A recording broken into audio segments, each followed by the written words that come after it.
Hola, ¿qué tal? ¿Cómo está? Bienvenido a este espacio de Armando Diálogos.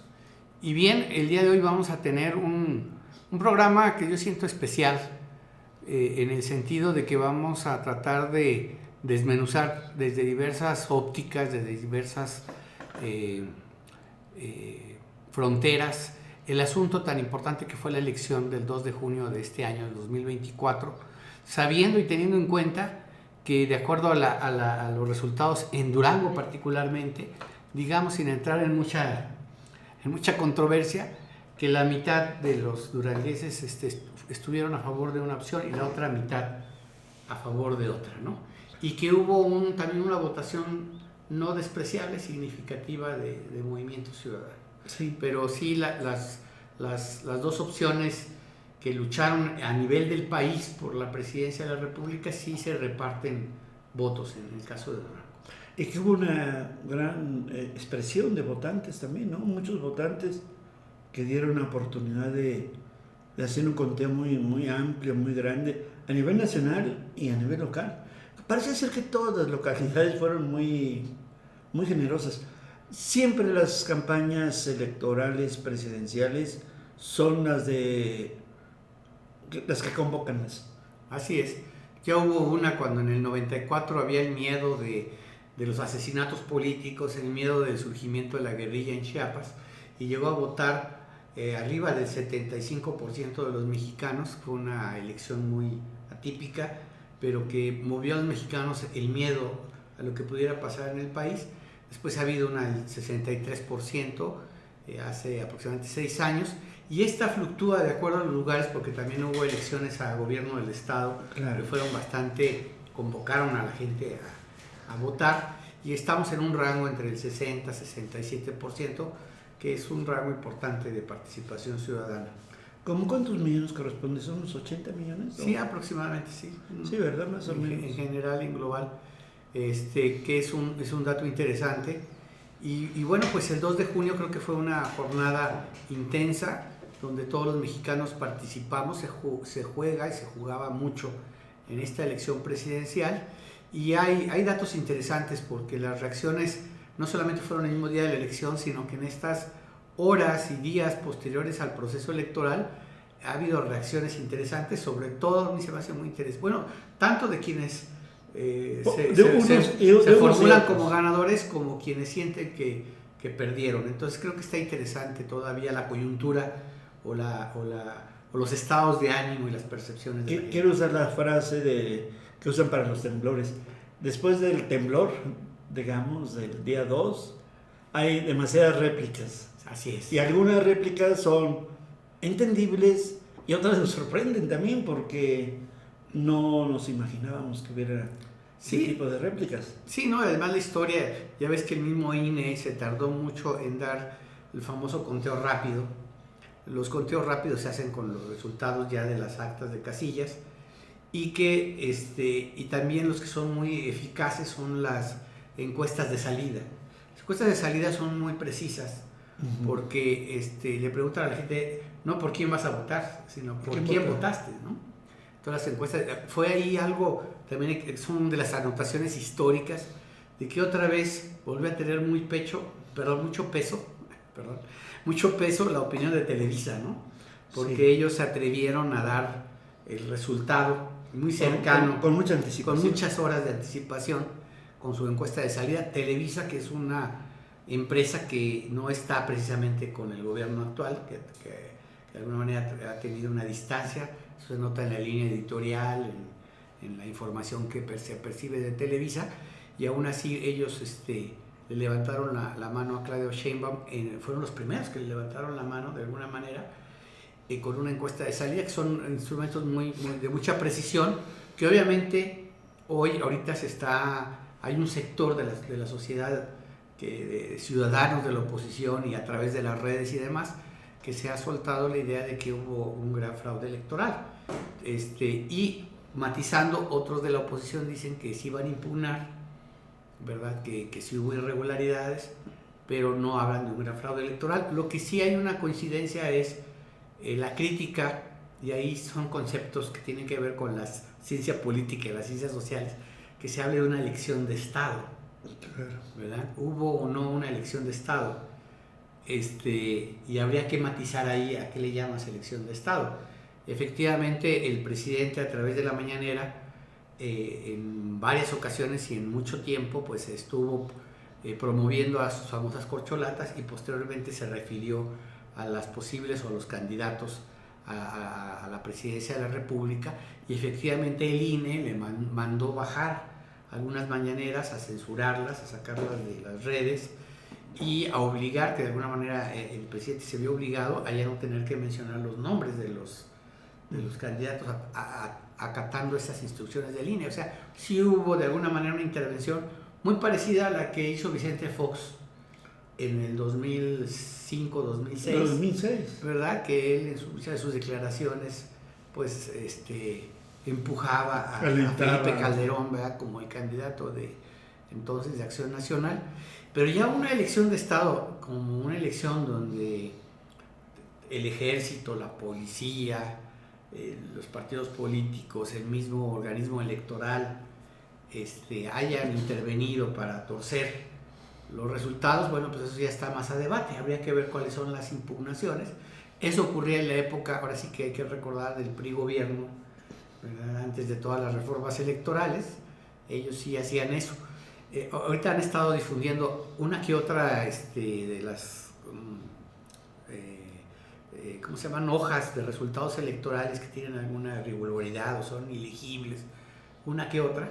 Pero yo recuerdo en 83 que el PRI le hizo fraude a Acción Nacional, por ejemplo, en la presidencia municipal cuando quería hacer la victoria de Salvador Salum, que pudo haber ganado la presidencia de Durango, y le hicieron fraude. Pues Acción Nacional con sus representantes de casilla presentó en la Plaza de Armas, cuando había fraudes de este tipo, presentaba pues un montón de evidencias, de hojas de resultados electorales que no coincidían con las oficiales, ¿no? Entonces decía, caray, hay dos actas de la misma casilla con resultados distintos. Por eso va a ser muy importante el proceso que va a iniciar, tocayo, que es los cómputos distritales en todo el país, donde se van a cotejar, y ya parece que hay un acuerdo de que se van a recontar el 60% de las casillas, precisamente para despejar cualquier duda, porque volvió a surgir el voto por voto, casilla por casilla, que lo hizo famoso López Obrador en el 2006. Ahora, y retomando ese argumento que me parece muy interesante, cuando en el 2006 se hizo ese argumento de voto por voto, casilla por casilla, había prácticamente un empate técnico. Eran alrededor de 200,000, que es muy poco para millones. Sí. Entonces ahí sí se dijo, en este momento sí es muy oportuno hacer un recuento de voto por voto, casilla por casilla. Que por cierto, esas pruebas concluyeron por ser quemadas. Primero no se hizo el recuento de voto por voto. Parcialmente sí se abrieron algunas casillas, sí se hizo el recuento. Ok, pero no se hizo en su totalidad, no. Como pruebas tal vez representativas. Y se acabó como quemando las evidencias. Ahora, lo quiero hacer en el contraste con el momento presente. En el 2006 fue una cosa, y en el 2024 estás en el doble de puntos. O sea, estás por millones de diferencia de votos. O sea, no son 200,000. Sí, son millones de votos. Son millones de votos. Habría que ver, ¿no? Habría que ver, yo creo que... Fíjate que yo inmediatamente cuando empecé a escuchar esta posibilidad de algún fraude, donde se habló de que el PREP estaba subiendo información que no coincidía con las actas, cosa que es muy complicada y que ya en el momento ya se hubiera descubierto, porque como todo está dado de alta en los sistemas electrónicos, ya los partidos de oposición, sobre todo que tuvieron representantes en gran parte del porcentaje de las casillas, ya hubieran dicho, ya eso que está ahí en la... Sí.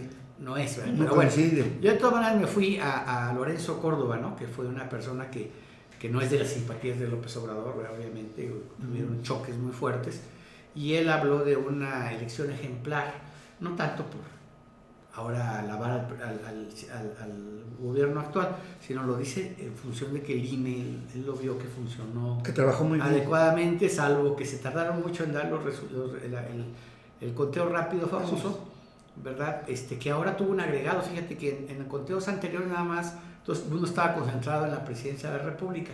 Hoy dicen que se tardaron un poco más porque tuvieron que hacer los cálculos de la Cámara de Senadores y la Cámara de Diputados, que ese es el otro gran dato, ¿verdad? El otro gran dato de que por lo menos en la Cámara de Diputados Federal, al parecer Morena y sus aliados tienen ya la mayoría calificada para hacer cambios en la Constitución, las reformas constitucionales, y en el Senado están ahí faltándole dos o tres miembros que seguramente lo van a querer como enmendar en términos de una alianza y con... Sí, ahí no sé, con MC, con algún partido hacer alguna alianza o en lo personal o en lo particular, ¿verdad? O hasta con cierto priismo que va a estar muy disminuido, que van a estar como... Sí, ese es porque bueno, esos son los otros saldos, ¿no? Los grandes perdedores de esta elección. Exacto. Son varios partidos políticos que antes eran lo que hoy es Morena, ¿no? El PRI llegó a tener el poder que tuvo hoy Morena, ¿no? Yo creo que el PRI llegó a tener todos los estados. Todos los estados, sí. En algún momento, y la presidencia una y otra vez, y su modelo se replicó no sé cuántas veces. Ahora, todo lo contrario, se está secando, se está disminuyendo. Quizás no desaparezca, tiene más posibilidades de que desaparezca el PRD, no sé si como en general, sino también en algunas localidades.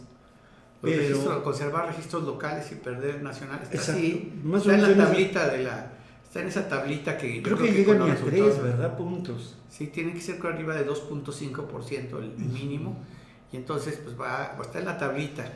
Y va a ser una elección interesante. Y bueno, ya estamos haciendo lecturas, ¿no?, de las consecuencias. Ya estamos. Pero bueno, siendo un dato duro y objetivo, bueno, pues el 2 de junio, siendo muy crudos y fuertes, pues el día 2 de junio se vio un proceso electoral donde hubo un ganador, una ganadora, la primera presidenta de México. Y bueno, ese es el dato duro, guste o no guste. Hay tal vez en la oposición un proceso de duelo, de tristeza, de engaño, porque también hubo una encuestadora, tiene un nombre raro, ¿no? La Massive Caller, que fue una encuestadora la única que le daba incluso la ventaja a Xochitl por 2 puntos arriba de Claudia, y obviamente todos los seguidores la difundieron, pero si uno veía todas las demás encuestas, incluso de periódicos enemigos de López Obrador, que López Obrador hasta los atacaba y los cuestionaba como Reforma, pues todos los demás daban una victoria amplia a la candidata del partido hoy oficial.